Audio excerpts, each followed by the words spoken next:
Bonjour à tous et bienvenue.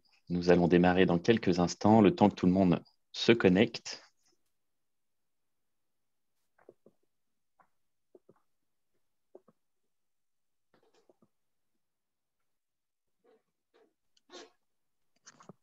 Alors pour ceux qui sont déjà connectés, en bas de votre écran, donc, vous avez plusieurs possibilités. Donc on a activé le module de discussion.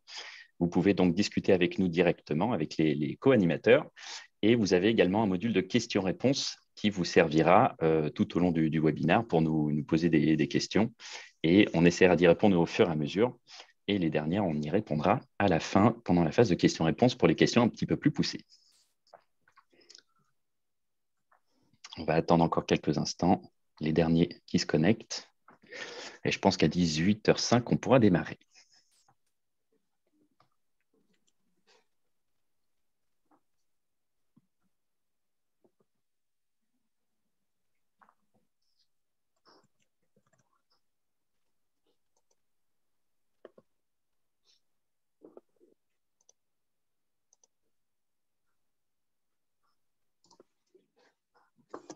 Bon, il semblerait que tout le monde soit connecté ou presque. Donc, écoutez, bonsoir à tous. Pour les derniers qui viennent de se connecter, je vais donc rappeler un petit peu les règles. Donc, on est en format webinaire. Donc, vous avez un module de discussion en bas pour discuter avec nous si jamais vous avez des problèmes techniques, il y a des problèmes de diffusion, n'hésitez pas à nous envoyer un message. Ou bien, si vous avez des questions, utilisez bien le module de questions-réponses qui nous permet, nous, de suivre pendant la présentation les différentes questions, de vous y répondre au fur et à mesure. Et puis, les autres questions, on y répondra oralement à la fin, pendant la phase de questions-réponses. Et donc, le thème de ce soir, donc, comme écrit sur la slide, c'est « Suivre les consommations dans un bâtiment résidentiel ». Donc, un webinaire que nous organisons au nom de la SBA, la Smart Building Alliance. Donc, Marilyn, Sébastien et moi-même sommes membres de la Smart Building Alliance sur l'antenne Auvergne-Rhône-Alpes, ou AURA pour le petit acronyme. Et donc, nous allons démarrer. Sébastien, je te donne la parole pour démarrer. Eh bien, allons-y. Ce qu'on vous propose comme menu, comme sommaire ce soir, c'est un petit point introductif sur la SBA pour ceux qui ne connaîtraient pas, mais ce sera très rapide. Ensuite, on vous parlera du contexte législatif, de ce que cela implique. Et pour terminer, d'un exemple de mise en œuvre, concrètement, comment on peut faire du suivi de consommation dans un bâtiment résidentiel. C'est notre premier webinaire pour notre petit groupe. Alors, on va parler avec nos mots, avec ce que l'on a compris. On n'est pas à l'abri de dire des choses erronées, donc on vous demande un peu d'indulgence si jamais c'était le cas. Quelques mots sur la SBA. La SBA est une association professionnelle qui a pour but de réfléchir sur ce que doit être le numérique dans le bâtiment et sur le territoire. Les sujets dont on parle, c'est la compatibilité des équipements, c'est le management des données, c'est la sécurité, tout un tas de choses autour du numérique. On a cette réflexion dans un contexte d'urgence climatique où il est nécessaire de penser à la réduction d'énergie, à la mutualisation des équipements. Pour pouvoir mettre des choses en œuvre, il faut faire de l'acculturation des décideurs, il faut informer les consommateurs, impliquer les citoyens. C'est de tout ça dont on parle lorsque l'on travaille ensemble à la SBA. Mon point de vue à moi, c'est que le numérique, ce n'est pas une fin en soi, c'est plutôt un outil qui fait que notre planète sera encore accueillante dans 20 ans, 50 ans. Qu'est-ce que je peux vous dire d'autre sur la SBA? La SBA, c'est différents acteurs de tout horizon qui viennent du bâtiment. Alors, il y a des fabricants de matériel, il y a des intégrateurs, des AMO, des entreprises de services. Ce que moi, j'ai trouvé très intéressant en venant à la SBA, c'est que quelle que soit la taille de son entreprise, comme on est sur des sujets d'innovation, eh bien, tout le monde se met autour de la table et peut parler ensemble. Et ça, je trouve ça très innovant dans la façon d'appréhender l'avenir du bâtiment et du territoire numérique. Quelques mots sur le fonctionnement de la SBA. La SBA fonctionne entre autres avec des commissions dont le but est de réfléchir sur un thème. De ce thème, peut-être en écrire un livre blanc, et pour certains thèmes, les livres blancs vont devenir des labels. C'est le cas de R2S, dont vous avez peut-être entendu parler, et puis de ces différentes branches, comme R2S for Grids, R2S résidentiel. Je vais vous dire quelques mots très rapides sur les commissions auxquelles moi je participe, donc c'est une vue personnelle, qui sont R2S aménagement, où j'ai une petite visibilité sur le volet sobriété et résilience numérique. Le volet R2S Connect, qui parle des API. Il y avait d'ailleurs cet après-midi une présentation de la validation, de la démarche de validation des équipements, de R2S Rénovation et du groupe de travail sur l'IMO Smart. Le principe de R2S, qui est devenu un label, c'est un travail sur 6 piliers que sont la connectivité, l'architecture réseau, les équipements et la façon dont ils s'interconnectent au réseau, la sécurité numérique et le management management responsable et les services qui vont autour. Le principe, c'est d'avoir un réseau IP qui soit mutualisé pour un bâtiment et sur lequel on vienne connecter des actionneurs, des capteurs à travers différents protocoles et des gateways qui font que tout ça fonctionne avec des API sur un réseau IP. Donc on parle de 3 couches qui permettent d'isoler, enfin pas d'isoler, de désiloter les métiers et désiloter l'infrastructure. L'objectif, c'est d'optimiser la conception, l'exploitation et d'avoir un bâtiment qui soit évolutif dans le temps et qui puisse apporter de nouveaux services.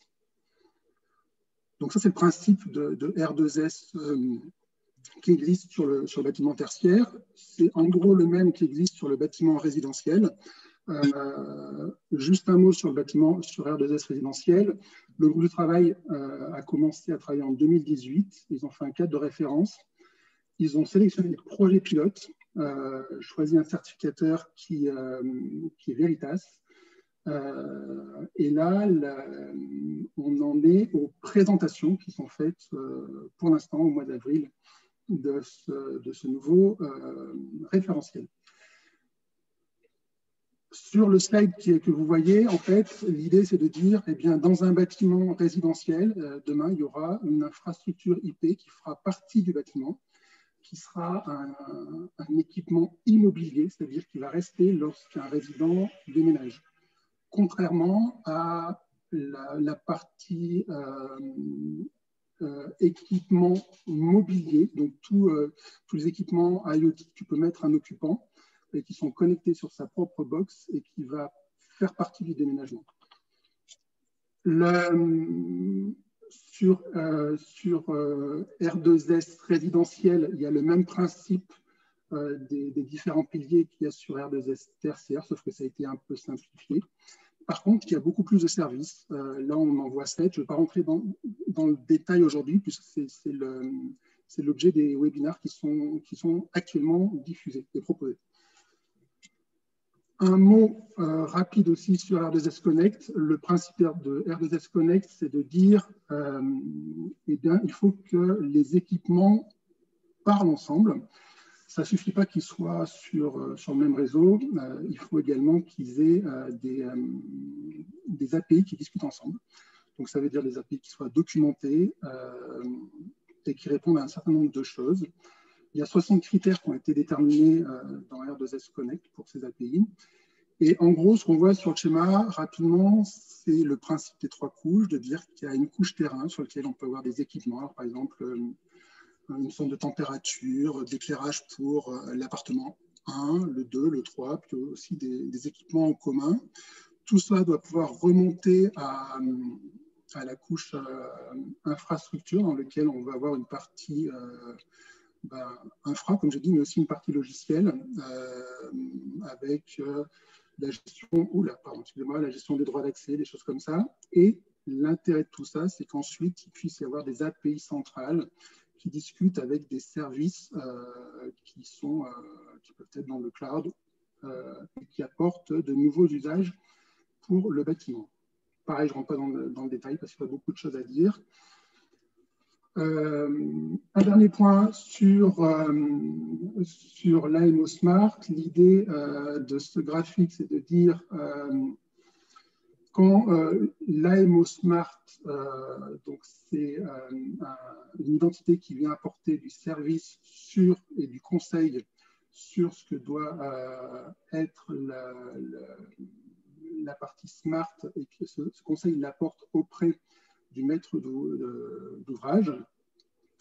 Dans les services, il y a le fait d'aider le client à écrire son cahier des charges, aussi à choisir les entreprises qui vont intervenir sur la partie réalisation.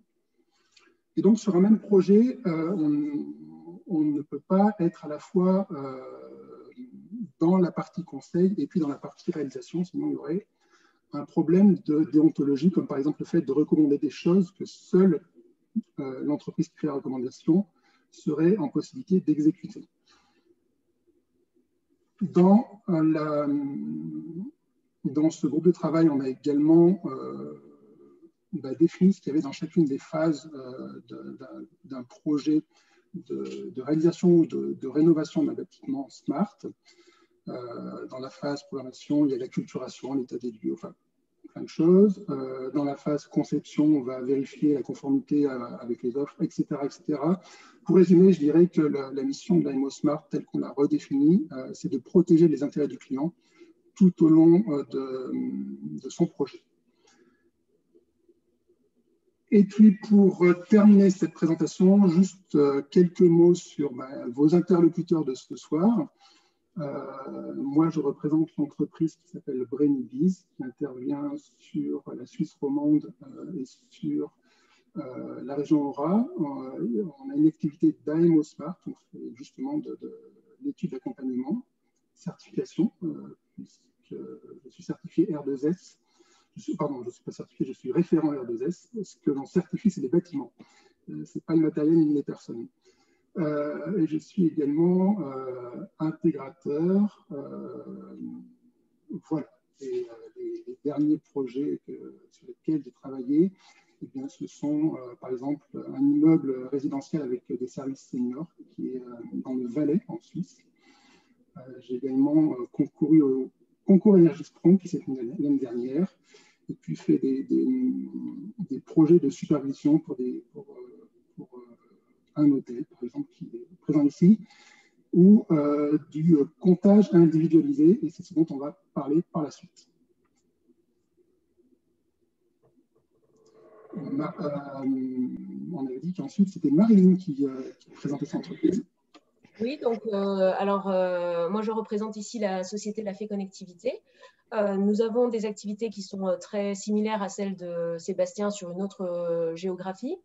Donc des activités d'AMO Smart, d'intégration également, beaucoup de logements connectés en collectif neuf, de la villa, du milieu également médicalisé avec des EHPAD, également des projets de maintien à domicile.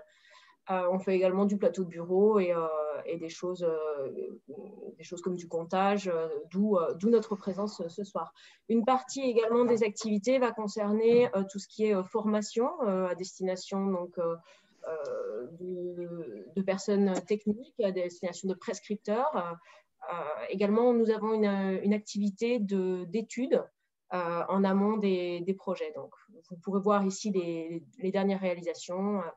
On va avoir des choses comme des logements connectés, également la mise en place d'une architecture RF2S chez un bailleur social, et puis donc un projet de maintien à domicile. Il y a d'autres références disponibles sur le site. Merci. Pardon, merci Marilyn. Et donc pour ma part, je suis cofondateur et associé avec 2 associés de la société Link. Et nous sommes intégrateurs Smart Home et Smart Building, implantés à Annecy, mais nous intervenons sur majoritairement la région Auvergne-Rhône-Alpes, voire tout le territoire français. Et nous avons 3 domaines d'activité, tout ce qui est télécom et réseau, la connectivité des bâtiments, la partie sûreté des bâtiments, et enfin tout ce qui est automatisme du bâtiment, domotique pour le grand public et gestion technique énergétique du bâtiment pour le domaine tertiaire. Nos clients, comme on peut le voir dans la réalisation, c'est aussi bien des clients privés, des entreprises, des particuliers et aussi des collectivités. Voilà, et je vais enchaîner pour la suite. Hop. Alors, est-ce que vous voyez bien mon écran? Marilyn, tu me confirmes? Oui. Super. Donc, je vais aborder le contexte législatif. C'est justement le but de ce webinaire de ce soir, c'est justement pourquoi on a décidé d'apporter le suivi des consommations d'énergie. C'est qu'il faut savoir qu'en France, la consommation énergétique des bâtiments, ça représente 43%. C'est quand même pas anodin. Et ça représente 23% des émissions de gaz à effet de serre. Et 2/3 de ces consommations sont liées au chauffage. Et donc, afin de diminuer ces taux, la France réglemente, incite et sensibilise les acteurs depuis plusieurs années maintenant. Et l'objectif est triple, baisser les consommations d'énergie, réduire les coûts sur la facture finale, notamment pour les logements modestes, et surtout réduire l'empreinte carbone des bâtiments.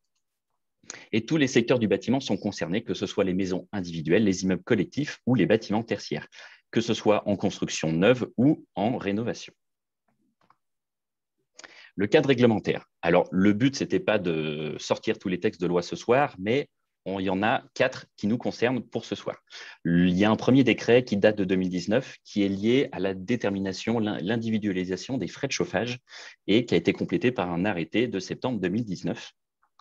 Le deuxième décret, c'est celui du 20 juillet 2020 qui concerne le droit, l'accès aux informations de consommation et de facturation liées aux consommations et qui a été complété par un arrêté du 24 juillet 2020. Donc là, c'est plus récent. Donc, en 2 parties, je vais déjà commencer par l'individualisation des frais de chauffage. Donc, tous les bâtiments collectifs sont concernés. Et le but, c'est qu'aujourd'hui, donc comme je l'ai dit en introduction, c'est que le chauffage aujourd'hui représente 66% des consommations d'énergie. Donc, l'objectif, c'est justement de réduire la facture. Habituellement, le partage de la facture se fait selon la surface de l'appartement. Et donc, l'individualisation permet de payer selon ce que chaque appartement a réellement consommé. C'est bien l'intérêt. Et pour ça, il existe 2 grandes technologies à l'heure actuelle. Le premier, c'est les compteurs individuels d'énergie thermique, donc dans le cas de distribution horizontale, et les répartiteurs de frais de chauffage, dans le cas d'une distribution verticale. Je ne vais pas rentrer plus dans le détail, Sébastien le fera à la fin du webinaire. Les bâtiments qui sont concernés par cette loi.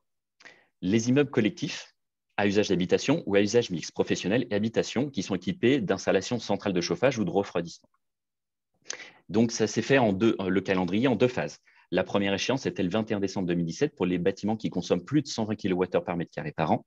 Donc, comme j'ai indiqué, mètre carré surface habitable. Et depuis le 25 octobre de l'année dernière pour ceux qui consomment 80 ou plus. Il existe des dérogations, on va les voir juste après. Donc, sur 29 millions de résidences principales au 1er janvier 2018, on est désolé, on n'a pas réussi à trouver des statistiques plus récentes, mais en tout cas, ça représente 27 millions de logements, soit plus de 90% du parc qui consomme plus de 90 kWh d'énergie primaire par mètre carré par an.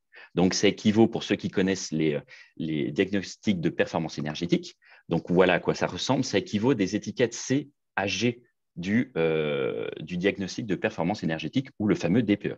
Donc, sur le graphique de droite, vous pouvez notamment voir la répartition justement par étiquette. Donc, comme on peut le voir, les étiquettes A à B, ceux qui consomment moins de 90 kWh, donc qui sont entre guillemets les moins énergivores, on en est très loin d'avoir une grosse part du parc immobilier en France, on en est très loin. À savoir que ces critères, il faut prendre en compte des coefficients de correction, notamment par rapport à la localisation, qu'on soit en montagne, qu'on soit proche plutôt au sud de la France ou plutôt dans le nord. Et donc, l'État a mis en place, il y a quelques années, des zones climatiques. Il y en a 8 en France. Et ces zones climatiques, justement, permettent de prendre en compte les différences climatiques en fonction des régions. Et il y a également un coefficient pour l'altitude. Par exemple, pour Annecy, j'ai pris l'exemple d'Annecy, étant moi-même basé à Annecy, la zone climatique, le coefficient, c'est 1,2 et il y a un coefficient d'altitude qui est de 0,1. Donc, le critère de 80 kWh, qui est la loi depuis l'octobre dernier, se transforme en 80 fois 1,2 plus 0,1, c'est-à-dire 104 kWh par mètre carré par an. Donc, comme vous pouvez voir, les 80, il faut bien en prendre en compte aussi le critère géographique. Et donc, comment se met en œuvre ce décret? Comment savoir si justement on a l'obligation ou pas de le faire? Donc, la première étape, c'est estimer la consommation énergétique moyenne de l'immeuble. Donc, c'est le propriétaire de l'immeuble ou le syndic de la copropriété qui doit faire cette démarche. Le but, c'est de calculer donc la moyenne sur tout l'immeuble. Et si on est supérieur au seuil de 80 kWh par mètre carré par an, alors, dans ce cas-là, il faut voir s'il y a une impossibilité technique. Est-ce qu'il est possible d'installer des compteurs d'énergie thermique ou pas? Si ce n'est pas possible, parce que c'est trop cher, alors, c'est un exemple, alors dans ce cas-là, on va voir si on ne peut pas installer des répartiteurs de frais de chauffage. Si c'est techniquement possible, alors après, on va voir si c'est rentable. Donc voilà, soit il y a une obligation, soit d'une technologie, soit d'une autre, où il n'y a pas d'obligation. Là aussi, on vous donnera un exemple concret à la fin du webinaire, c'est Sébastien qui vous le présentera. Et notamment qui vous expliquera le fonctionnement de la formule que j'ai indiquée sur la droite. Donc CGA, pour le coût global actualisé, c'est la méthode pour calculer la rentabilité, sachant que le I, c'est le coût d'installation des équipements. Le A, c'est le coût annuel lié à la location, l'entretien, la relève, les options du matériel. Et B, c'est le gain financier. À savoir que le gain financier, c'est 15%. Pourquoi 15%? Ce n'est pas un chiffre qui a été lancé comme ça, c'est l'État qui a fait des expérimentations il y a plusieurs années, qui s'est rendu compte qu'il y avait en moyenne 15% d'économies liées à l'installation de ces systèmes d'individualisation de frais de chauffage. Donc, quand on fait le calcul, on verra que dans beaucoup de cas, c'est rentable de le faire. Là encore, Sébastien vous donnera un exemple à la fin. Le fonctionnement. Donc, d'une fois qu'on a mis en place justement ces systèmes de relevé, pour aider et sensibiliser les occupants, il est prévu de les informer de l'évolution de leur consommation. Donc, ça passe par la transmission de relevés des consommations par logement et la facturation individuelle qui, du coup, maintenant, on est capable de départager la part commune, donc 30% en moyenne de la consommation totale de l'immeuble, et le reste, c'est la part individuelle de chaque logement. Et enfin, l'information des habitants, on va le voir juste après. Qu'est-ce qui est inclus dans l'information des habitants? Et donc, des bénéfices à la clé, tout ça, c'est de bonnes habitudes prises au quotidien, comme je l'évoquais. Sur les expérimentations, l'État s'est rendu compte que 3/4 des occupants ont changé leur comportement parce qu'ils voyaient réellement ce qu'ils consommaient, eux, au quotidien. Des gaz à effet de serre évités, surtout dans le même temps si on isole son logement, avec toutes les aides d'État qui peuvent exister. Marilyn en expliquera quelques-unes par la suite. Et enfin, une baisse de consommation de 15%, comme cité précédemment. Donc, des économies sur la facture qui permet, entre autres, de rentabiliser l'installation de ces systèmes. L'information sur les occupants. Donc ça, c'est le deuxième décret que j'évoque ce soir. C'est la transposition des directives européennes dans le domaine de l'énergie et du climat. L'idée, c'est ça donne droit aux copropriétaires comme aux locataires d'accéder à leur historique de consommation afin de les transmettre à un fournisseur d'énergie et d'avoir l'historique, le passif de son logement, savoir le propriétaire d'avant ou l'occupant d'avant, comment il a consommé.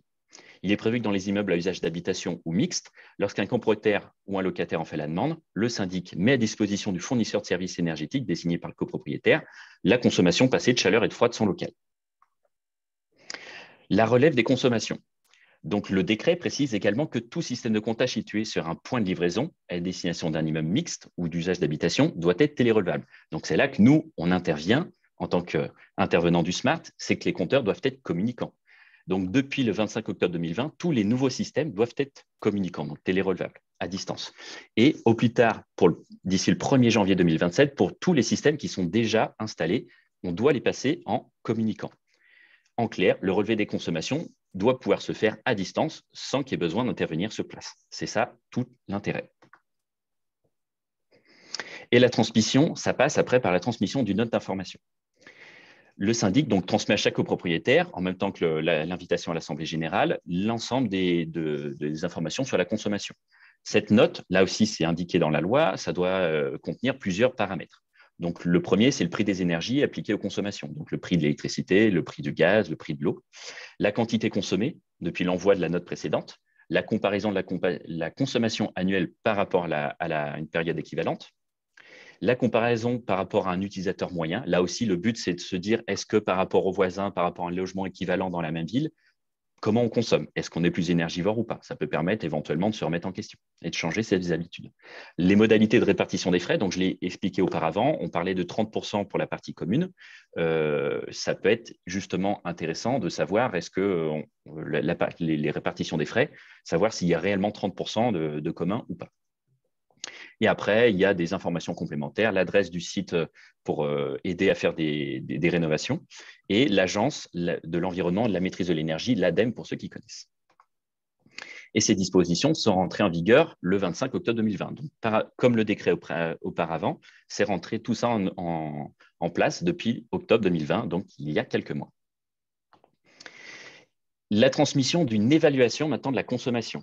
Les propriétaires bailleurs doivent communiquer à leurs locataires une évaluation de leur consommation. Là aussi, la loi dit que ça doit contenir certaines informations. Donc, la consommation de chaleur, de froid, d'eau chaude sanitaire, correspondant à la période depuis le dernier relevé, la consommation cumulée sur l'année civile, et l'évaluation, elle doit être transmise semestriellement jusqu'au 31 décembre 2021, donc de cette année, et mensuellement à partir du 1er janvier 2022. Tout l'intérêt que ce soit communicant, c'est d'éviter qu'aux syndics et que les copropriétaires ou les propriétaires se doivent récupérer, passer sur site pour faire ces relevés. L'idée est justement de mettre des systèmes au sein des logements. Donc là encore, on va vous donner des exemples à la fin. C'est justement que ce soit automatisé et qu'il n'y ait pas de gestion à faire pour réduire les coûts et que ce soit plus simple pour tous les occupants et les propriétaires. Et en ce qui concerne les copropriétés, c'est le syndic qui aura la responsabilité de transmettre ces informations. Donc là aussi, si on met en place des systèmes communicants, des systèmes smart, on simplifie la vie de tout le monde. Et enfin, qui dit loi, dit sanction, forcément, si on ne respecte pas. Et donc, dans le cadre du décret concernant l'individualisation des frais de chauffage, en cas de contrôle, le syndic doit apporter les preuves s'il y a eu respect ou non de l'obligation, et si jamais il n'y a pas eu, pour quelles raisons les travaux n'ont pas été faits. À défaut de réponse, à défaut des travaux, ça peut aller une peine jusqu'à 1 500 € par an et par logement. Donc, ça peut commencer à faire très cher pour une copropriété. À savoir que du coup, pour les propriétaires uniques de copropriété, c'est du coup lui qui en a la responsabilité. Si par exemple, il n'y a pas de syndic, c'est un propriétaire unique. Voilà, j'espère avoir été assez clair. Je vais maintenant passer la main à Marilyn. Merci Guillaume. Donc, je vais partager mon écran.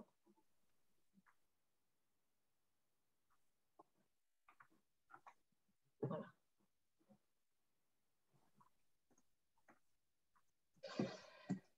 Alors, donc ce que ça implique, en fonction des différents types d'acteurs, ça ne va pas être les mêmes conséquences de ce qu'a expliqué Guillaume. Donc, d'une part, on va avoir le propriétaire ou bailleur et le locataire. Donc, on va regarder ce qui se passe à ce niveau-là.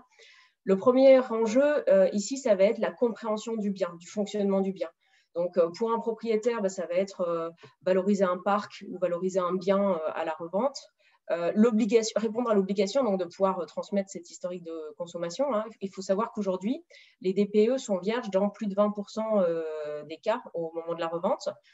Donc, ça permet aussi pour un locataire, cette fois-ci, de récupérer de l'information qui lui permettent de se projeter sur les dépenses qu'il va avoir, les dépenses énergétiques qu'il va avoir. Ça va forcément influencer son choix du logement.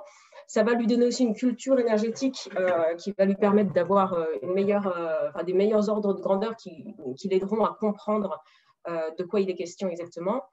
Et le locataire va pouvoir aussi identifier des dérives. Un bailleur qui aurait une gestion multisite, par exemple, va aussi pouvoir faire des comparaisons. De la même manière, identifier également des dérives sur certains logements ou comportements. Pour les deux types de profils, on va aussi pouvoir aller vers une amélioration. Quand on va vouloir investir de l'énergie pour un locataire dans le changement de ses comportements, par exemple, il va savoir ce qui va être le plus intéressant. Pour un propriétaire ou un bailleur, les postes qui vont nécessiter de la rénovation ou des changements des travaux vont être mis en avant. Les notions de retour sur investissement également. Et puis, il y a un point qui n'est pas négligeable, notamment pour les bailleurs sociaux, c'est la sécurisation du paiement des loyers. Donc, on se retrouve dans une logique dans laquelle des locataires en difficulté qui vont être surpris par une facture énergétique anormalement élevés vont forcément privilégier le paiement de cette facture-là pour éviter de se voir suspendre le service. Donc, le fait d'aider à donner de la visibilité aux locataires, finalement, ça va donner de la sécurité aussi aux propriétaires. Pour les locataires, donc ça les aide à anticiper. Il y a aussi une dimension qui est assez intéressante, c'est quand on a un problème avec un fournisseur d'énergie, on sort du débat sur le jet chaud, jet froid, on est beaucoup plus factuel avec des éléments. C'est valable dans le cadre de ce contexte légal, donc on est en train de parler de répartition de frais de chauffage ou d'eau chaude sanitaire. C'est valable dans l'absolu quand on a vraiment une vision de sa consommation énergétique multi-énergie. On va avoir une meilleure compréhension aussi de ce qu'on nous indique comme données constructeurs, etc. Enfin, on récupère la main sur vraiment ce qui se passe dans notre logement. Et puis, il y a une dimension, alors je vois que j'ai un petit problème d'affichage. Il y a aussi une dimension qui est de plus en plus importante aujourd'hui, ça va être tout ce qui va être la refacturation. Donc, on a des sous-locations, des colocations, mais surtout, aujourd'hui, on a l'émergence beaucoup du télétravail. On a des personnes qui refacturent à la société, qui vont refacturer des services énergétiques à la société. Donc, l'idée ici va être de pouvoir de permettre d'avoir une vision complète. Et pour le fisc, c'est une obligation légale donc d'être en mesure de justifier ce qui est refacturé à la société comme consommation énergétique. Voilà, j'espère qu'on voit mieux comme ça la totalité de la slide. Ensuite, alors ça, c'était pour ce qui concerne les propriétaires et les bailleurs. Au niveau des syndics, on va avoir d'autres types de publics. Ça va être les promoteurs d'une part et syndics de copropriété. Donc, pour tous les deux, là, il va y avoir un enjeu de mise en conformité avec la loi. Il va falloir livrer un bâtiment qui soit à la norme et pour les syndics, donc, informer les occupants sur leur consommation, comme Guillaume l'a décrit dans sa partie. Pour aller plus loin, il y a quand même aussi des avantages moins visibles. Pour le promoteur, ça va être la valorisation de ce qu'il est en train de vendre comme savoir-faire. C'est-à-dire que nous, on est dans ce métier tous, on sait quel est le contenu de ces décrets et de ces lois qui sont en train de passer. Les utilisateurs ne le savent pas forcément. En tout cas, ils vont percevoir comme un plus toutes ces fonctionnalités nouvelles qui vont venir enrichir l'habitat actuellement. Également, quand on est promoteur et qu'on va vendre des fonctionnalités d'économie d'énergie, d'isolation, etc., on peut aussi assurer à l'acheteur un suivi de ces économies. Donc, c'est assez intéressant. Et puis, évidemment, ça a une dimension d'image très, très importante puisque ça permet enfin, aujourd'hui, les consommateurs sont tous très, très sensibles à ces notions et également à toutes ces notions de pérennité du bâtiment. Pour les syndics de copropriété, il y a un autre gros avantage également, c'est le temps à passer sur la refacturation, les réclamations des copropriétaires qui vont venir dire on n'est pas, ça ne va pas, c'est pas correct, etc. On va avoir aussi un temps à passer qui va être plus limité sur les collectes de charges, sur les appels de charges, etc., puisqu'on peut considérer comme, pour un propriétaire, le paiement des loyers peut être sécurisé par le fait d'avoir une bonne vision de son budget énergétique pour les locataires. Et pour les syndics, notamment au niveau des propriétaires occupants, par exemple, le fait qu'ils aient une bonne gestion énergétique de leur côté, une bonne vision en tout cas de leurs charges, va faire aussi qu'ils vont moins avoir d'échéanciers à mettre en place pour accompagner des copropriétaires en difficulté. Alors, on va avoir une autre question qui va nous animer, c'est qui est concerné finalement en termes de type de bâtiment, entre le collectif, le neuf, l'ancien, etc. En gros, dans tout ce qui est connectif, que ce soit du neuf ou de l'ancien, le décret 2020-886 qui a mentionné tout à l'heure Guillaume s'applique à tout le monde. Donc, on a cette obligation de mise en place, à l'exception des cas où la mise en place est démontrée comme porteuse d'un coût disproportionné. Et là, c'est Sébastien tout à l'heure qui va nous montrer la méthodologie de calcul. Pour tout ce qui est neuf, par ailleurs, on a bien sûr les normes de construction actuelles qui s'appliquent, donc la RT 2012, la RE 2020 quand elle sera définie. On voit au niveau de la RE 2020, par exemple, qu'on va avoir on va aller vers des systèmes de comptage, peut-être du production, mais à minima des consommations vraiment par usage qui sont plus précises que ce qu'on a aujourd'hui. Donc, on va avoir un plus grand nombre d'usages. Attendons de voir ce qui sera publié. Mais en tout cas, cette dimension de vraiment maîtrise des énergies va être de plus en plus importante dans les nouvelles normes à sortir. Pour ce qui est de l'ancien, c'est la même chose. Alors là, on est dans une démarche qui n'est pas coercitive. On est sur des mises à jour, des rénovations sur des bases volontaires par de l'incitation, par les différents dispositifs gouvernementaux. Donc, on va avoir d'une part MaPrimeRénov', qui va concerner dans un premier temps les propriétaires des logements qui ont plus de 2 ans, qui passent par des professionnels certifiés RGE. Ces aides-là vont être cumulables, on définira plus tard ce que c'est, mais avec les certificats d'économie d'énergie. Donc déjà, ici, on va avoir tout un dispositif qui va permettre d'accompagner ces travaux-là, mais des travaux, donc les travaux qui sont couverts par ces différents décrets, mais également les travaux qui permettent d'avoir une meilleure compréhension de la consommation énergétique au-delà de ce qu'impose la loi et toute autre amélioration de l'habitat, telle que l'isolation, etc. À savoir que les propriétaires bailleurs pourront également faire introduire des demandes à partir du 1er juillet 2021.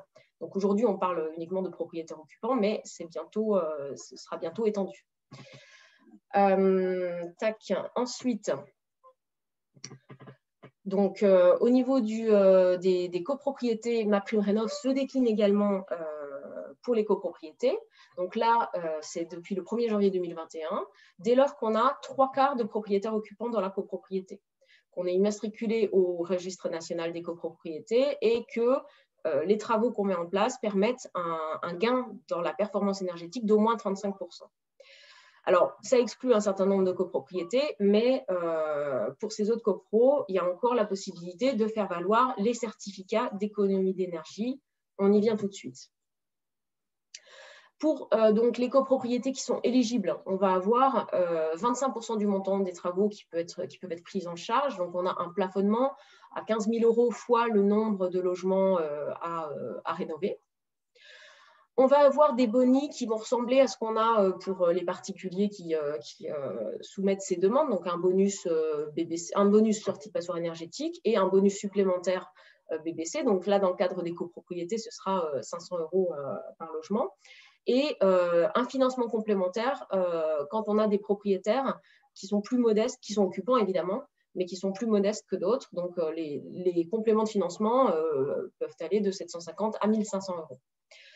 À cela s'ajoute encore une aide de l'ANA quand on est dans des copropriétés fragiles. Donc, cette aide, elle va se monter à 3 000 € fois le nombre de lots concernés. Quand on a un taux d'impayé très important, donc les copropriétés qui ont du mal à investir, ou alors quand on se situe dans les NP-NRU, qui sont les nouveaux programmes nationaux de renouvellement urbain.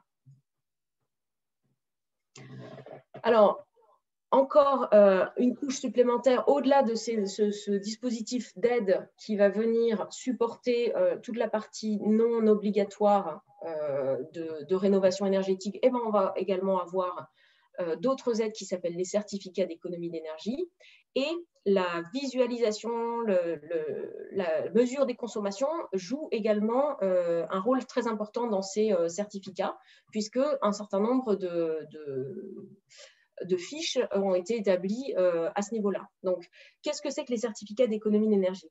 Ce qu'il faut comprendre, c'est qu'un certain nombre d'entreprises ont des activités de par leur nature qui sont polluantes, nocives pour l'environnement, pour la communauté. Donc, on appelle ces entreprises les obligées et par la loi, ils sont incités très fortement, ils sont obligés donc à financer pour des particuliers, pour des entreprises, pour différents types de profils, des travaux qui vont permettre d'améliorer la performance énergétique, de réduire l'empreinte carbone. Donc ensuite, il y a un marché sur lequel ils peuvent récupérer, ils peuvent racheter ces certificats. Donc eux, ils doivent fournir à l'État des certificats qui prouvent qu'ils ont financé des activités. Donc, pour simplifier tout ça, l'État a déterminé un certain nombre de fiches standardisées.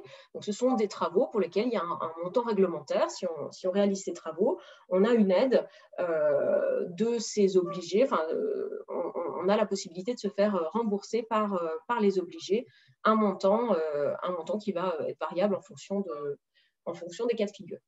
Et donc là, on voit, j'ai mis quelques exemples de fiches standardisées. Donc, on en a 3 qui concernent quand même des dispositifs d'affichage et d'interprétation de consommation pour des logements chauffés à l'électrique, au combustible, ou alors, de manière générale, un dispositif d'affichage d'interprétation des consommations d'énergie. On a aussi tout ce qui va toucher au contrat de performance énergétique. Donc, dans l'idée, déjà dans ce qui a été prévu de manière basique et standard, donc sur des processus relativement simples à suivre, on va avoir la possibilité de demander des aides pour ce genre de travaux. On peut aussi introduire des projets qui ne font pas partie des fiches standardisées, mais là, c'est un autre flux. Alors là, ce qu'on va faire, c'est que là, je zoome volontairement sur un de ces dispositifs dont on parlait, de manière à montrer un petit peu comment ça fonctionne. Donc là, j'ai pris le dispositif d'affichage et d'interprétation des consommations d'énergie, de manière générale. Donc là, l'idée, c'est de mettre en place quelque chose qui va permettre à un particulier parce qu'on est donc bien dans le résidentiel, de suivre ses consommations, de changer ses comportements. Ça n'est pas si simple, il ne suffit pas de mettre n'importe quel compteur du marché, il y a des conditions très très strictes qui sont fixées, comme ce qu'ils ont fait quelque chose qui est très logique et très en lien avec ce que Guillaume montrait tout à l'heure au niveau des décrets. Et ben, dans les fiches standardisées et donc la définition de ces certificats, les conditions sont figées. Donc on va avoir des choses qui sont imposées, le pas de temps doit être au moins doit être inférieur ou égal à 1 heure, on doit avoir une mise à jour horaire des données à minima, si possible 10 minutes. Il va falloir qu'on puisse valoriser en euros, mais aussi en mètres cubes et en kilowatts ou en kilowattheure les énergies pour que le client s'y retrouve. Il va devoir pouvoir accéder à ces données sur différentes bases temporelles, à l'heure, à la journée, à la semaine, au mois, etc. Ces cumuls doivent être historisés sur 3 mois et le cumul à la journée, lui, il doit rester disponible pendant 2 ans. On va comparer, donc, comme ce que disait Guillaume tout à l'heure, on va comparer à des familles similaires et à des seuils. Et dès lors qu'on va avoir un glissement, on doit pouvoir recevoir des alarmes par SMS, par mail, par des notifications push, quel que soit le moyen. On va devoir démontrer qu'on a un affichage sur un support numérique dans une liste qui est elle aussi fixée. Et chaque mois, à minima tous les mois, l'utilisateur doit recevoir une information comme quoi ces données ont été mises à jour. Une synthèse supplémentaire a été mise à jour. Cette synthèse doit s'accompagner de conseils adaptés pour la réduction des économies d'énergie et on a même des options complémentaires si on veut regarder également le confort par la température, des données d'hygrométrie, etc., etc. Donc, tout ça pour dire, là j'ai vraiment pris un exemple, mais l'idée est vraiment de démontrer à quel point la mesure est cruciale et Sébastien va montrer ce que rien que par l'usage de ces dispositifs de mesure, on va pouvoir aller chercher comme amélioration de la performance énergétique. Donc, ces dispositifs sont déjà prévus par la loi et permettent d'aller chercher donc des certificats, des leviers de financement qui vont venir accompagner les projets.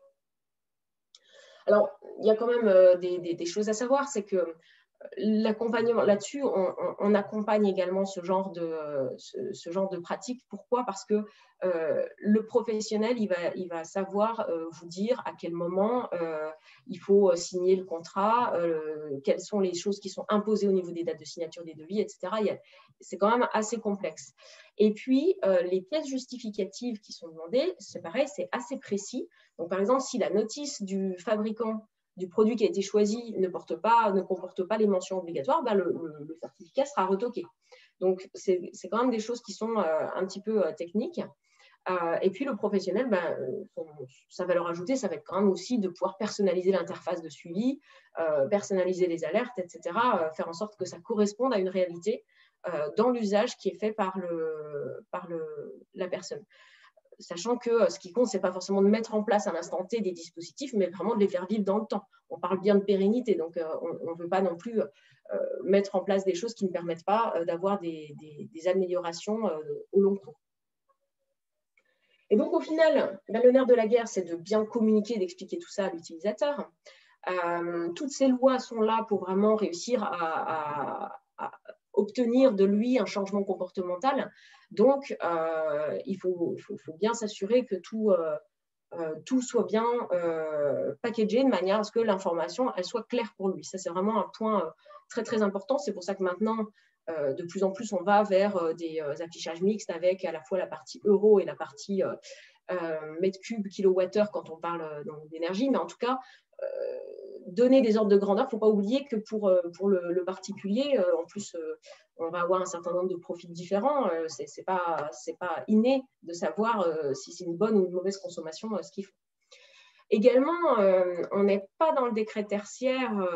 Ici, on est vraiment dans le côté, on s'adresse aux particuliers. Donc, on va avoir des règles d'anonymisation importantes à respecter au niveau du RGPD. Donc là, on ne va pas pouvoir pointer du doigt librement sur un écran d'affichage dans un hall d'entrée le logement 13, ce n'est pas bien ce qu'ils font. Donc, il y a quand même toute une manière de faire qu'il faut bien valider en amont sur son aspect légal. Aussi, au niveau du consommateur, là, si on résume un petit peu tout ce qu'on s'est dit, il ne faut pas oublier que ce qui est très, très important, c'est sa réactivité. Donc, c'est vraiment ce volet d'alerte qui est très, très important, qui puisse directement ajuster son comportement. La difficulté majeure, ça va être d'avoir l'accès à cet utilisateur, que ce soit par email ou que ce soit par téléphone. Faire en sorte qu'il puisse avoir cette information, c'est le challenge. On va utiliser pour ça aussi différents acteurs. On va utiliser le propriétaire s'il a un locataire qui va pouvoir communiquer avec son locataire. Pas évidemment à chaque fois qu'il va avoir une alerte, mais bien fournir les informations à jour. Le syndic également va connaître toutes ces informations des propriétaires qui sont, notamment pour tout ce qui est propriétaire occupant. Des acteurs qui vont être essentiels aussi dans le fait que ce volet d'alarme fonctionne bien. Mais des personnes ne sont pas toujours joignables par téléphone, par email. On a tous des exemples de profils injoignables de cette manière-là, d'où l'importance aussi des affichages, des autres volets. C'est vraiment important de multiplier cette manière de faire parvenir l'information. On a également des exemples de bonnes pratiques. On a des promoteurs qui, quand ils livrent les logements, mettent à disposition également une sorte d'appli à tout faire qui va permettre de faciliter la vie des occupants une fois qu'ils prennent possession de leur logement. Et bien sûr, la consommation énergétique, comme tous les autres services qui font partie de cette appli, c'est un volet en soi avec une importance importante. Une importance notable. Et donc, la dernière chose, c'est ce que nous, on fait quand on a des logements connectés, notamment dans tout ce qui est neuf. On va avoir une prestation d'accompagnement à la prise en main de ces systèmes intelligents. Donc, on va venir rencontrer le particulier, l'aider à télécharger son appli, à créer son compte, on va lui montrer comment ça fonctionne, où trouver les informations, comment paramétrer ses seuils d'alerte. Nous, avec notre expérience, on va savoir aussi le conseiller sur ses seuils, etc. Donc, voilà. La difficulté est aussi d'anticiper la transition le jour où l'occupant de ce logement changera. Donc, nous, par exemple, ce qu'on fait, c'est que quand on fait ce genre de prestation chez le particulier, on met en place dans le tableau électrique un autocollant avec un QR code à scanner pour que n'importe qui n'a pas été informé sache que son logement est connecté, que son logement permet en tout cas de suivre les consommations, etc. et de retrouver un contact si la personne a des questions à poser. Donc, tout ça, c'est vraiment très important de ne pas perdre le fil de ce qu'on cherche à faire avec toutes ces actions. C'est vraiment de mettre autour de l'utilisateur tous ces différents dispositifs de manière à ce que ça puisse le servir au mieux pour atteindre notre objectif d'économie d'énergie. Donc maintenant, je vais passer la main à Sébastien qui va nous montrer dans le détail la méthodologie, déjà ce qui se fait en termes de mesures, et puis le moyen de calculer donc, la pertinence économique de la mise en place de ces systèmes.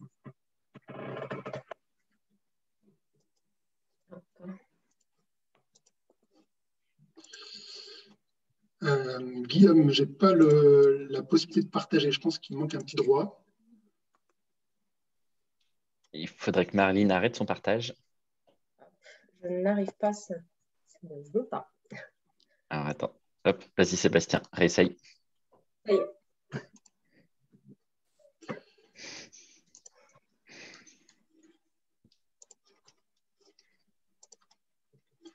Alors, donc, la dernière partie, la mise en œuvre. Comme vous l'a dit Guillaume, il y a en fait deux façons de distribuer la chaleur à partir d'un chauffage collectif dans un bâtiment. Il y a la distribution verticale, qui est un peu la façon historique de distribuer la chaleur, et la distribution horizontale. Comment est-ce qu'on reconnaît si on est dans un bâtiment avec distribution verticale horizontale? C'est assez simple. Lorsqu'on a un radiateur dans une pièce, on voit généralement les tuyaux qui passent du radiateur de la pièce qui montent vers l'étage supérieur. Et donc, on a une colonne qui va distribuer tous les radiateurs, par exemple, du salon, une autre colonne qui va distribuer tous les radiateurs de la chambre, etc., etc. Ça, c'est donc une distribution verticale. L'autre cas, c'est la distribution horizontale, dans lequel on va avoir une colonne qui va passer dans les communs et qui va venir distribuer chacun des appartements, soit sur des radiateurs, soit ça peut être également sur un chauffage au sol. Et on peut le reconnaître, par exemple, avec le fait d'avoir une nourrice qui est quelque part dans l'appartement et qui va faire un départ vers chacune des pièces. Alors, comment on peut récupérer l'information d'énergie de chauffage dans chacun de ces cas? Lorsqu'on est en distribution verticale, on va utiliser un répartiteur de frais de chauffage. C'est un appareil qui va se connecter, qui va se placer sur chacun des radiateurs et qui va mesurer la température du radiateur et la température extérieure. Il existe plusieurs protocoles pour envoyer l'information. C'est de l'information généralement qui est wireless et les protocoles peuvent être ouverts ou propriétaires. Dans le cas de la distribution horizontale, on va utiliser ce qu'on appelle un compteur d'énergie. C'est un équipement qui va se mettre sur le réseau, donc ça demande l'intervention du sanitaire pour mettre ce compteur-là. Et en plus de mesurer le débit du flux d'eau chaude qui passe sur le réseau, il va mesurer la température qui rentre dans l'appartement et la température qui sort pour faire le différentiel. Alors, on parle de comptage d'énergie, mais j'en profite pour vous dire que lorsqu'on parle de comptage, on peut également parler de comptage d'autres fluides, d'autres flux du bâtiment. Entre autres le comptage de l'eau, le comptage électrique. Concernant le comptage de l'eau, il y a plusieurs solutions pour le réaliser. Soit on est sur un bâtiment qui est neuf, sur lequel il y aura probablement, ou pas, je ne sais pas, eu la demande d'avoir des compteurs déjà pour chacun des appartements. Ou il y a des compteurs... des compteurs soit déjà qui sont communicants sur un protocole comme par exemple le MBus, comme par exemple le Modbus wireless, il y en a d'autres. Cela dit, tout ce qui est autour du MBus, c'est privilégié pour le comptage. Et s'il y a déjà un compteur mais qu'il n'est pas communicant, il y a souvent la possibilité de rajouter une bague de comptage qui va venir se clipser sur le compteur et remonter l'information qui peut être une information d'impulsion ou une information M-bus. Juste un mot sur la différence entre M-bus ou impulsion. Une impulsion va donner un cadencement, par exemple, chaque fois qu'on va consommer 1 litre ou 10 litres, etc. Alors qu'un protocole comme M-bus ou Modbus va donner l'index, c'est-à-dire le chiffre qui est marqué sur le compteur. Concernant les compteurs électriques, le principe est un peu le même. Soit on est sur un compteur électronique, qu'il soit Linky ou pas, il aura une sortie téléinformation qu'on peut récupérer. Et dans la téléinformation, on a plein de choses. On a l'index heure pleine, l'index heure creuse, on a la puissance instantanée, la puissance la plus haute, enfin tout un tas d'informations qui sont disponibles. Si on est sur un compteur très ancien, on va pouvoir mettre un compteur divisionnaire pour récupérer l'information de comptage.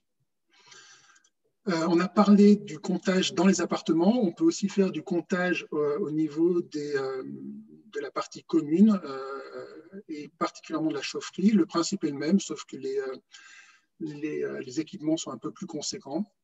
Mais on peut avoir des compteurs d'eau froide pour voir la consommation globale du bâtiment, des compteurs d'énergie, et on peut également avoir des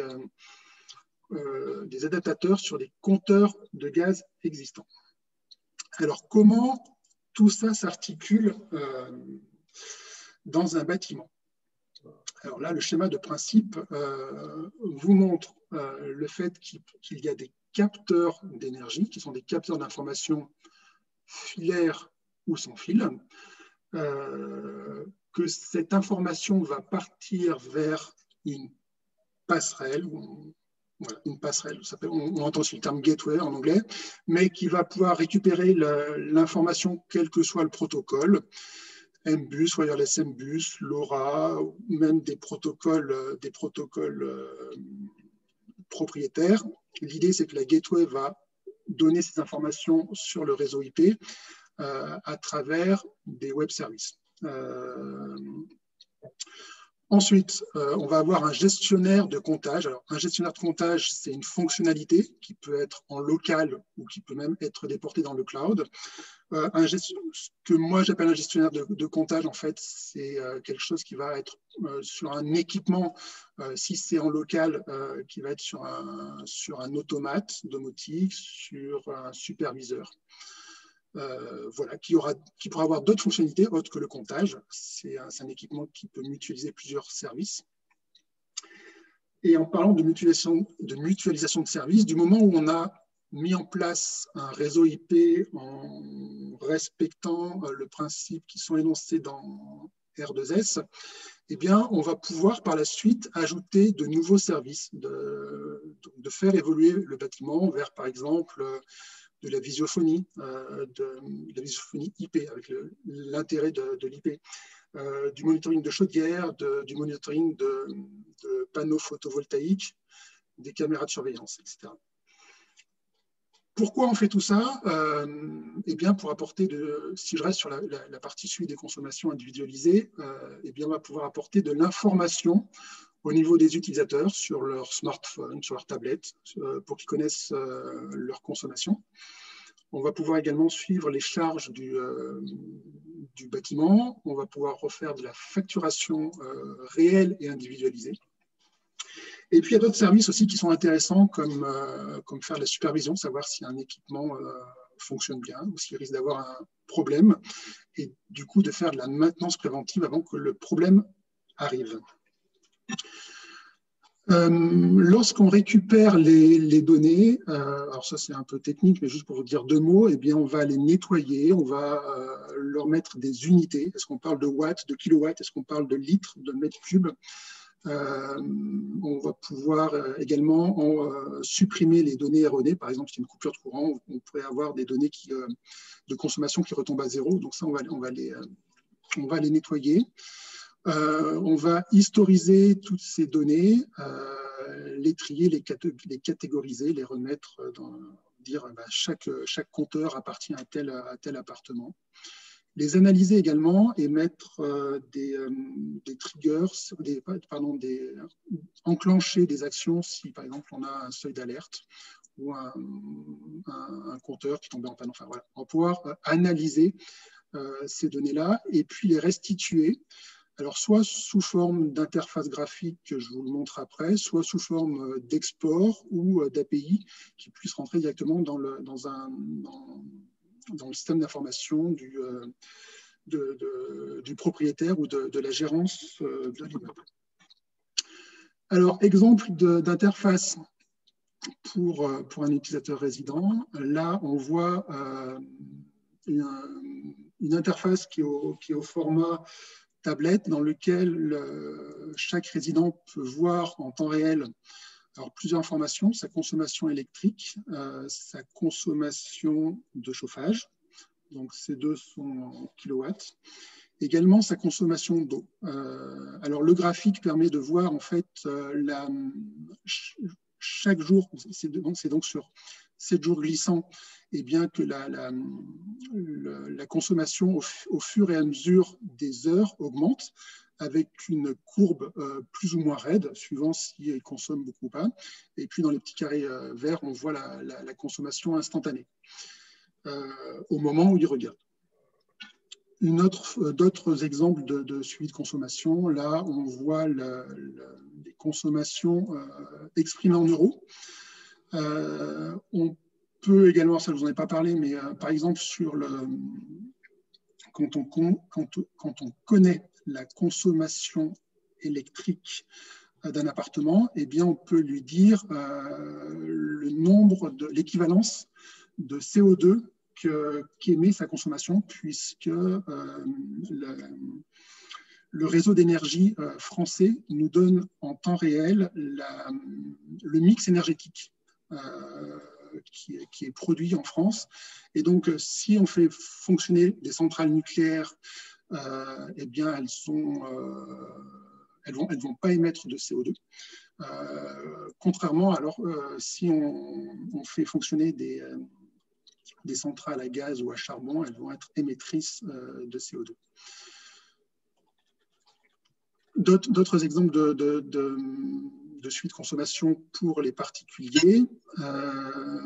Là, des courbes qui sont plus pour l'analyse de parc. Par exemple, là, on a la première courbe, on voit la température extérieure, c'est la courbe en bleu, et la consommation électrique, c'est la surface qui est en rouge.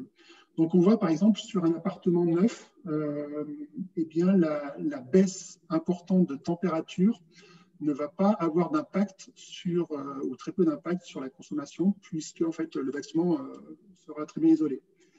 Contrairement à la courbe du bas, en fait, où on est sur un appartement qui a été rénové mais qui est ancien, et sur laquelle la température extérieure va influer directement la consommation d'énergie.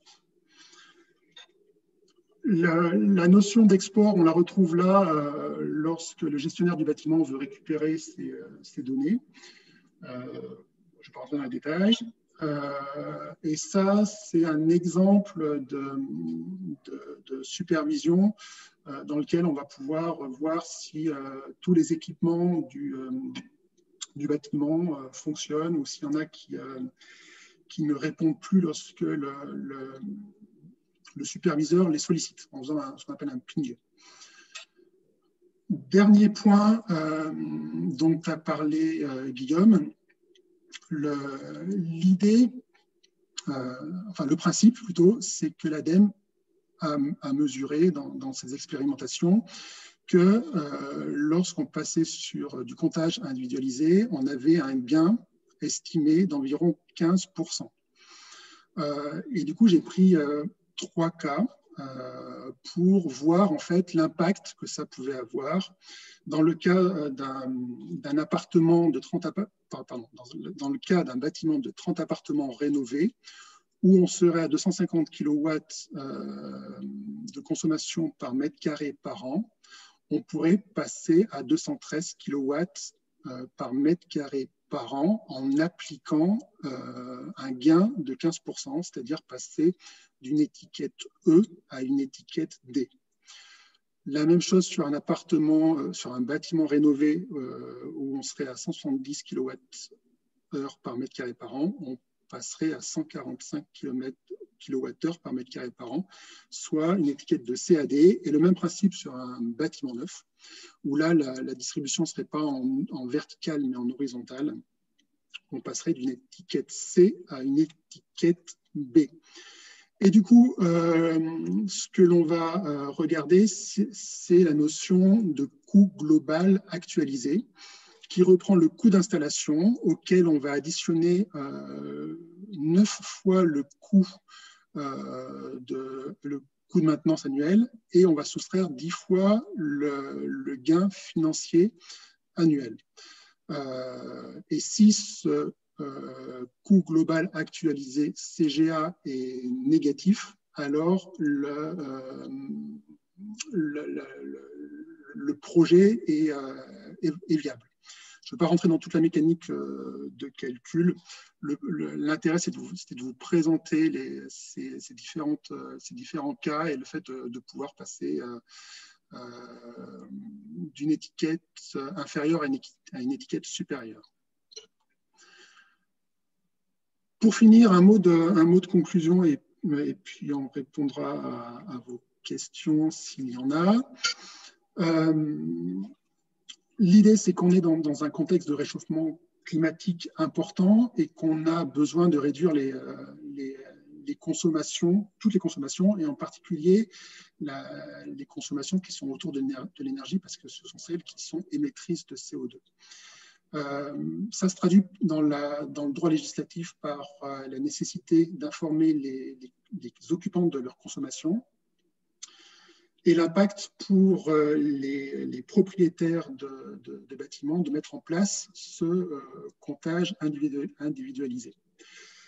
Sur la phase de programmation, nous, on vous conseille de vous faire accompagner par un AMO Smart qui protégera vos intérêts avant que le projet soit lancé. Et sur la phase de conception, de créer un lot Smart, donc qui n'est pas le lot sanitaire, qui n'est pas le lot électrique, et pour lequel vous allez solliciter un intégrateur domotique qui aura des compétences en électricité, mais également en électronique, et également en réseau informatique, et également en programmation pour vous faire ce système de comptage individualisé. Et ce système qui pourra être évolutif vers de nouveaux services, comme le recommande R2S. Et en phase d'exploitation, l'idée, c'est d'accompagner les consommateurs en leur donnant de l'information sur leur consommation.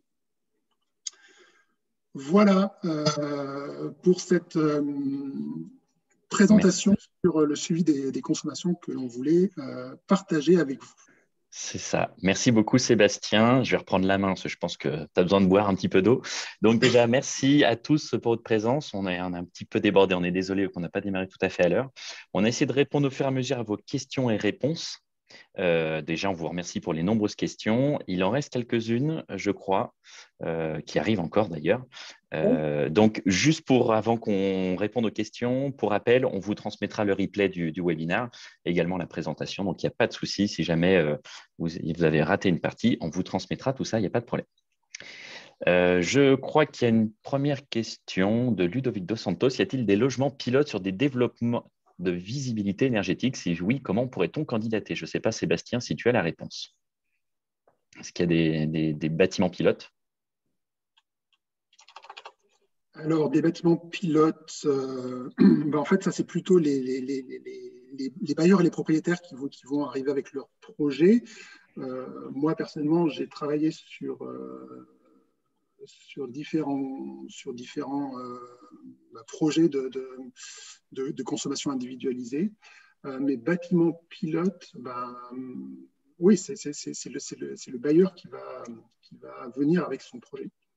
Bon, sachant que pour compléter ta réponse, Sébastien, on vous a déjà montré des projets concrets qu'on a déjà pu réaliser.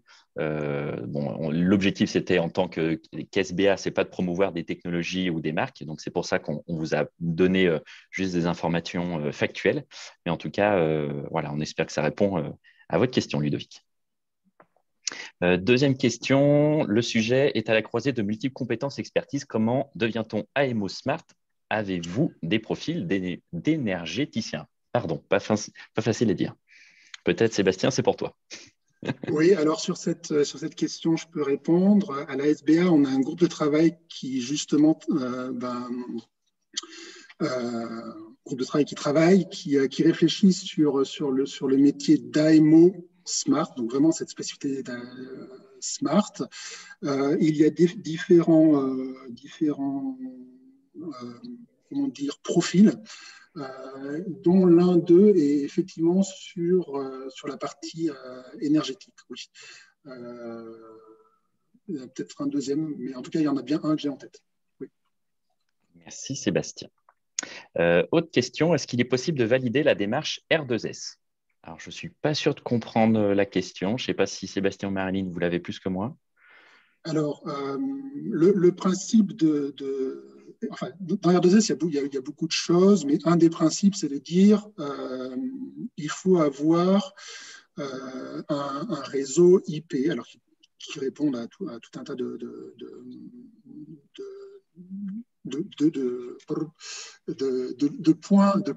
points à valider. Mais en gros, l'idée d'avoir un réseau IP, c'est qu'il soit évolutif, c'est qu'il puisse être la colonne vertébrale du bâtiment et qu'on puisse dessus y adosser plusieurs services. Alors nous, on a parlé du service de comptage, mais il faut que ce même réseau puisse par la suite faire par exemple du pilotage de chauffage si c'est un souhait du client, puisse faire de la gestion d'éclairage, la gestion des ouvrants,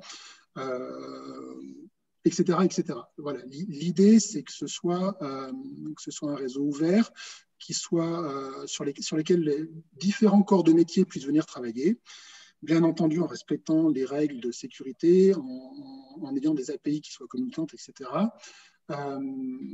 Voilà. Alors, et ensuite, dans R2S, il y a plusieurs choses. Il y a le fait de suivre la démarche.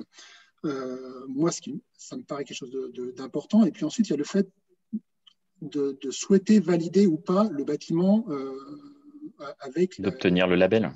Le label R2S. Ça, c'est un autre point que le promoteur, que le bailleur peut souhaiter parce que une étiquette de qualité, le bâtiment devient une référence avec la notion de bâtiment évolutif.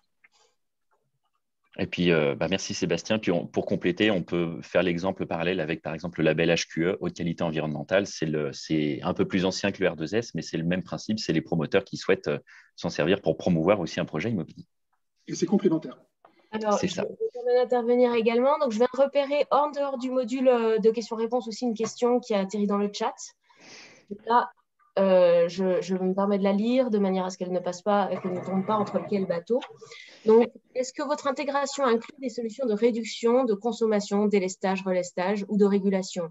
Donc oui, en effet, là, il se trouve que le sujet de ce webinaire, il va être plus axé sur tout ce qui est mesure, mais de manière générale, ce qu'on fait, c'est donc qu'on intègre des solutions et ces solutions peuvent aller beaucoup plus loin et prendre en compte des modes de production d'énergie, un système intelligent qui va permettre de répartir ces énergies, etc. On peut faire du délestage. Tout ça, ça fait partie aussi d'une prestation qui sort du cadre seul de la mesure, mais qui peut être aussi prise en compte sans problème. Merci Marilyn. Autre question de Xavier. Comment mesurer les consommations électriques chauffage sur des logements type maison individuelle? Est-ce que Sébastien, tu veux répondre? Comment mesurer des consommations électriques chauffage sur les logements de type individuel? Le principe est le même. Si on est en chauffage électrique, eh bien, on va pouvoir relever cette consommation électrique. Alors, il y a plusieurs solutions, mais la plus simple, c'est de le faire au tableau électrique avec ce qu'on appelle un gestionnaire. Je crois que maintenant, c'est même obligatoire en France d'avoir un gestionnaire de comptage qui soit dans le tableau électrique. Alors malheureusement, ce gestionnaire, il n'est pas toujours bien branché et il n'est pas toujours utilisé et exploité par les résidents. Le principe c'est d'avoir ce qu'on appelle des TOR, donc ce sont des petits équipements qu'on va venir fixer autour des phases sur les alimentations qui vont partir aux différents chauffages électriques. Mais ça, normalement, en fait, si vous avez une maison assez récente, c'est déjà le cas. Si ce n'est pas le cas, ça peut s'ajouter. Donc, pour connaître votre consommation pour la partie électrique, et généralement, un gestionnaire de comptage individuel dans une maison résidentielle, et il a aussi une entrée de téléinformation qu'on va connecter au compteur électrique, et on aura la consommation globale également de la maison.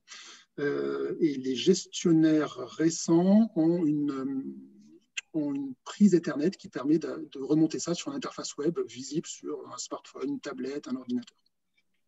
Merci Sébastien. Alors rapidement, pour pouvoir clôturer quand même ce webinaire, sinon on va y passer la soirée, même si vos questions, on vous remercie, elles sont très intéressantes. On va essayer de répondre rapidement. Donc, Annabelle, quel est le coût d'un réseau IP par lot? Alors, je ne sais pas si Sébastien, tu vas vouloir sûrement me compléter. Je vais essayer de ne pas dire de bêtises, mais ça va être compliqué de donner un coût, sachant qu'il va falloir savoir qu'est-ce qu'on remonte sur le réseau. Si on n'a que du comptage, l'impact va être moindre que si on commence à remonter de la vidéosurveillance, l'interphonie, voilà, tout ce qu'on peut remonter, aussi la remontée de défaut d'une chaufferie commune. Je ne sais pas, Sébastien, si la réponse te paraît… Effectivement, c'est compliqué. Alors moi, j'ai pris des coûts comme exemple, mais c'est compliqué de présenter des coûts parce que ça dépend de plusieurs choses. Ça va dépendre de la technologie qu'on va utiliser pour capter l'information, ça va dépendre du protocole qu'on va utiliser, ça va dépendre de l'automate ou du superviseur. Enfin, bon, il y a pas mal de choses qui entrent en compte. Effectivement, aussi, s'il y a déjà un réseau IP ou pas qui est en place. Donc, il y a plusieurs paramètres et ça demande en fait une petite étude pour répondre à cette question. Merci Sébastien. Autre question de Rémi. Bonsoir, il avançait que le comptage individuel des frais de chauffage dans l'habitat collectif fait clairement baisser les consommations la première année. Or, certains syndics avancent que les mauvaises habitudes reviennent et l'économie constatée la première année ne perdure pas. En tenez-vous compte dans vos approches économiques? Alors, c'est effectivement compliqué. Nous, on s'est basé sur les données qu'on a pu récupérer sur les textes de loi auprès de l'ADEME, auprès du ministère de l'écologie et puis des projets qu'on a déjà pu réaliser. C'est vrai que c'est compliqué de savoir les mauvaises habitudes, c'est au cas par cas parce que effectivement, ça dépend des occupants. Sur des plus petites copropriétés ou des plus grosses, on ne va pas avoir les mêmes changements. Ça dépend aussi des changements d'occupants. Ça dépend aussi… Il y a tellement de critères à prendre en compte que ça peut être délicat. Après, je ne sais pas, Sébastien, si de par toi, ton expérience personnelle, tu as une meilleure réponse que moi. Oui, par contre, ce qu'on peut dire, c'est quand même il y a une notion de responsabilisation qui entre en compte lorsqu'on est sur l'individualisation des frais de chauffage. Lorsque c'est moi occupant d'un appartement qui vais payer ce que je consomme, je vais peut-être plutôt avoir tendance à baisser mes radiateurs plutôt qu'à les laisser à fond. Et si j'ai trop chaud, je vais certainement pas ouvrir la fenêtre comme on peut parfois malheureusement le voir lorsque en fait tous ces frais sont globalisés et que qu'on ouvre la fenêtre ou qu'on la laisse fermer, ça n'aura aucune incidence sur ce que chaque personne va payer. Merci Sébastien. Alors, Laurent, si l'on souhaite mettre une solution comptage dans du résidentiel avec plusieurs logements, chambres et dépendances, doit-on utiliser le MBUS sur votre exemple, ou d'autres solutions de même qualité et efficacité sont possibles? J'imagine KNX. Alors, il y a plusieurs solutions. Je ne les connais pas toutes. Je n'ai pas la prétention de les connaître toutes. Je connais, entre autres, KNX, entre autres Modbus, mais il y en a d'autres. Il me semble quand même que MBus, et donc MBus Wireless, qui est la version wireless, est particulièrement adapté à tout ce qui est comptage. Sachant que pour compléter ta réponse, Sébastien, il faut aussi approfondir la question, sachant est-ce que c'est du neuf ou de la rénovation? Parce que dans de la rénovation, on va privilégier des protocoles sans fil, radio, et dans du neuf, potentiellement, on peut déjà mettre les bonnes connexions pour éviter d'avoir des problèmes plus tard. Et dernière question, et on va s'arrêter là. Y a-t-il… Ah, eh ben, je crois que Marilyn y a répondu. Bah, merci Marilyn. Désolée si tu veux. Attends, j'étais en train de… Non, non, pas de souci. Oui, excusez-moi. Donc, en fait, j'ai répondu à Christophe et ce que je lui disais, c'était que oui, il existe bien des listes qui vont regrouper des professionnels de confiance, comme par exemple la certification qu'a Sébastien, la certification AFNOR professionnel de confiance, ou le fait d'être référent R2S, etc. Donc, ce que je proposais à Christophe, c'était effectivement qu'on se mette en rapport avec lui pour l'aiguiller au mieux en fonction de ces deux projets. Merci Marilyn. Eh bien, écoutez, on a terminé. Merci à tous pour votre participation et vos nombreuses questions. Vous aurez à la fin du webinaire un petit sondage pour avoir votre retour, savoir si ça vous a plu, savoir pour s'améliorer pour les prochains épisodes. En tout cas, merci encore d'être resté aussi tardivement. C'était très gentil, malgré l'heure qui a bien avancé. Et puis, écoutez, au plaisir de participer à vous inviter à un prochain webinaire. À très bientôt. Merci à tous. Au revoir. Au revoir.